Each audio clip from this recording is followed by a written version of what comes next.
Hello and welcome to another update video about Rune. Rune at the moment holding quite well actually.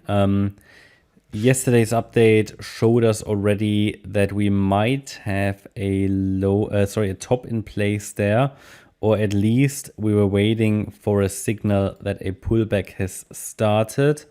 Let's just remind ourselves of the structure here. Rune, one of the ones that worked out quite nicely to the upside. It reached basically the area just around the 200% extension. That's okay for a third wave.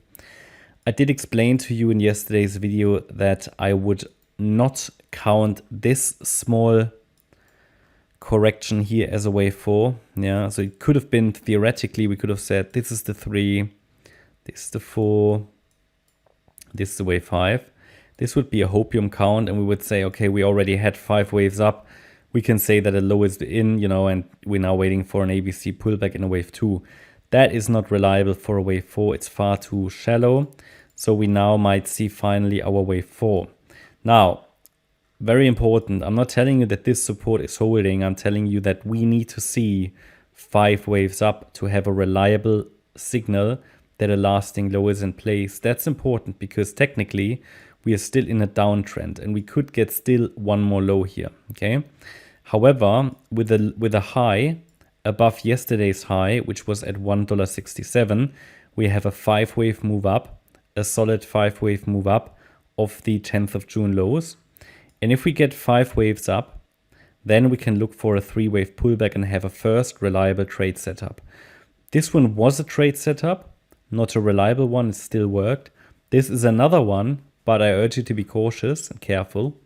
A reliable one will only occur if we get 5 waves up in an impulsive fashion, which we might get here, yeah, but it needs one more high.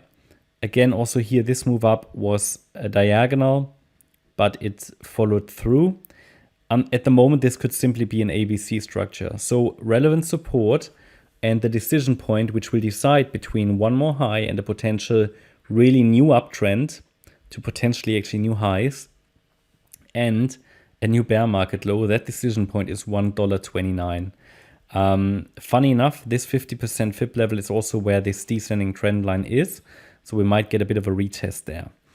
I would argue that if it's a wave 4, it should take a bit of time to play out due to the strength of the rally and the length of the wave 2. The wave 4 should take a few days to play out, if not a couple of weeks, okay?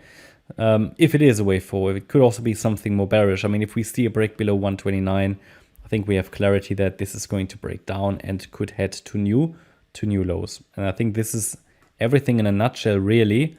So small support is $1.38. That is the nearest support. That's normally the ideal target for a wave 4, but we've already hit that. I don't think the wave 4 is over already. I mean, it could be, but it would be a very short wave 4. And if it goes up now, I would still think about, okay, is this still an extension of the third wave? I would like to have a nice and healthy wave 4. So it might form a triangle, it might go sideways in a complex correction, but the relevant parameters are just what I wanted to communicate. When we get a bit more price data over the next few days, we can maybe refine the structure. It looks nearly as if we already have a 5-wave move down. So what we might see now is a 3-wave move up. So A wave down, B wave up, C wave down. Okay, so that is sort of, it's a bit speculative, but that's, I think, what we could be seeing here form. Yeah, that's just a quick update about Rune. I hope you liked the update. If you did, please hit the like button, leave a comment and subscribe. And if you really like the content, then please check out the channel membership. Thanks a lot for watching. Bye-bye.